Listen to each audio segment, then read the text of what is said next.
Okay, in this video, I'd like to describe how you can filter for specific lines at the top or bottom of a file. To remind ourselves of the file that we have, we can look in our training folder to see that the file we have is called bankmarketing.csv.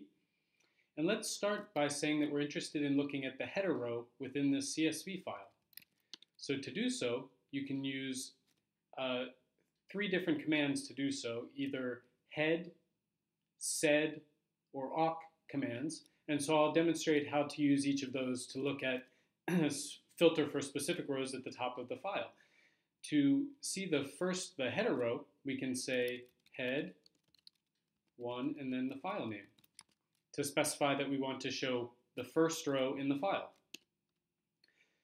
You can see this is the first row. It spans over multiple lines because the text is so large. You can see that the header row, each of the words is enclosed in double quotes, and the fields are separated by semicolons. This is a little hard to read, so let's pipe this to the tr command, which enables you to convert one character into a different character. So let's convert, since each of the fields is separated by a semicolon, let's turn those semicolons into new lines so that these are listed down the left-hand side of the terminal. So this is a little easier to read to see the fields within the file. Now, if we wanted to see more rows than the first header row, we could do the same command but specify a different n.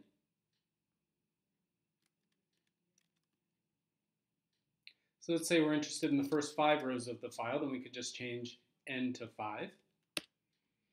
And now we see the first 5 rows. So you can see the header row and then the data rows.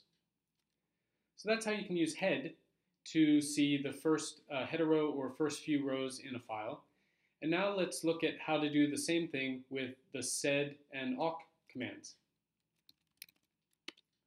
So to do the same thing with sed, it's very similar syntax. You use minus n again, and then for just the first row,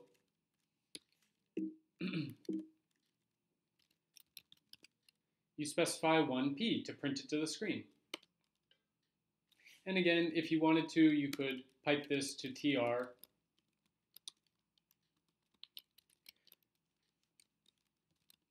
to convert the semicolons into new lines to do the exact same thing we did before. The slightly different syntax for seeing multiple lines is to use a comma between the number of lines that you want to show. So if we want to show the first 5, then we do 1, 5. And once again, you see the first 5 rows in the file. So that's how to see the first set of rows, or filter for the first set of rows in a file using a sed command. Now let's look at the awk command. So to filter for the first row, you can do awk and then look for row numbers. And we want it to be less than or equal to 1.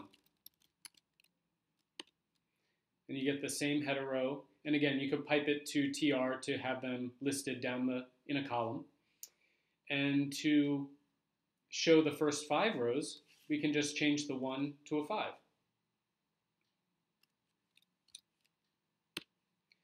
And then you get the first 5 rows in the file. So those are 3 different ways to look at the first set of rows, or filter for the first set of rows in a file. Now you can use all 3 commands similarly to look at rows at the bottom of a file, but the Unix command that corresponds to head, called tail, is much faster than sed and awk. So I'll just show using tail to look at the bottom few rows in a file. And it's the same syntax as head. So to look at the bottom 5 rows in the file, we would just do tail minus n 5 bank marketing. And these are the bottom few lines in the file. And so you can use tail to look at the last few rows in the file. So that's how to use head, sed, and awk commands to look at the top of a file, and the tail command to look at the last few lines in a file. Thanks for watching.